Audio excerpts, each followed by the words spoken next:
सन समेत समूरे मुल्क में तालीम जो मयार केतिरो बहितर थी रहियो आहे, इन जो अंदाज़ो आलमी इदारे जी हिन रिपोर्ट मां लॻाए सघिजे थो।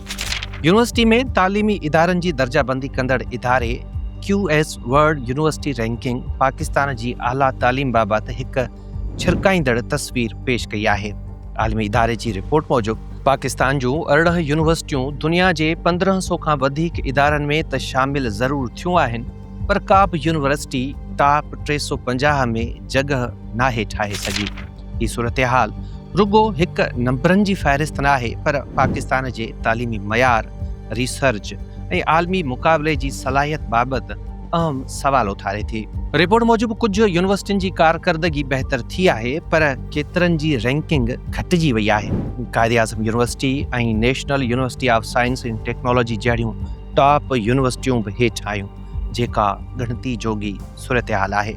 सिंध जी लम्स यूनिवर्सिटी जाम शोरो, पंजाब यूनिवर्सिटी ऐं ॿिनि यूनिवर्सिटियुनि जी रैंकिंग हैरत जोगी हद ताईं घटिजी चुकी आहे, जॾहिं त रुगो कुझु इदारनि जहिड़ोकि Pakistan institute of engineering and applied science ऐं कॉस्मेटिक्स यूनिवर्सिटी इस्लामाबाद में जुज़वी बहितरी ॾिसण में आई। इन मां ज़ाहिर थिए थो त पाकिस्तान में यूनिवर्सिटियुनि जी तरक़ी मुस्तहकिम ऐं मुसलसिल न आहे।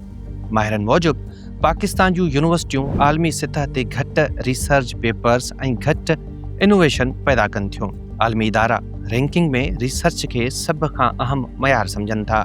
सरकारी यूनिवर्सिटियुनि खे महदूद बजट मिलण सबबि लेबॉरेटरियूं, जदीद टेक्नोलॉजी ऐं तहक़ीक़ मुतासिर थिए थी। केतिरनि ई यूनिवर्सिटियुनि में क़ाबिल तहक़ीक़ फैकल्टी जी खोट आहे या उस्ताद इंतज़ामी कमनि में वधीक मसरूफ़ रहनि था। इन खां सवाइ तालीमी इदारनि में इंतज़ामी मुदाख़लत, सियासत ऐं गैर मुस्तक़िल पॉलिसियुनि पिणु यूनिवर्सिटीज़ जी तालीम खे तमामु घणो मुतासिर कयो आहे।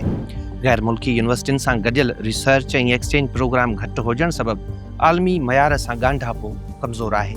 जॾहिं दुनिया जूं टॉप यूनिवर्सिटीज़ मुसलसल जिद्दत ऐं रिसर्च ते कमु करे रहियूं आहिनि, तॾहिं पाकिस्तान में मसइलो अञा बि बुनियादी सतह ते मौजूदु आहे। ॿाहिरनि मूजिबि जेकॾहिं पाकिस्तान तालीम में बहितरी चाहे थो त रिसर्च बजट वधाई वञे, यूनिवर्सिटियुनि खे ख़ुदि मुख़्तियारी ॾिनी वञे, उस्ताद जी ट्रेनिंग ऐं मेरिट ते भर्ती मज़बूत कई वञे, इंडस्ट्री ऐं यूनिवर्सिटियुनि जो राब्तो वधायो वञे ऐं डिघे मुदे वारी तालीमी पॉलिसी ठाही वञे। QS रैंकिंग 2027 वाज़े करे थी त पाकिस्तान में टैलेंट मौजूदु आहे, पर निज़ाम उन खे आलमी मयार ताईं पहुचाइण में कमज़ोर आहे। जेकॾहिं बुनियादी सुधारा न आंदा विया त पाकिस्तानी यूनिवर्सिटियूं रुगो मक़ामी सतह ते न, पर आलमी मुक़ाबले में बि पोइते रहिजी वेंदियूं।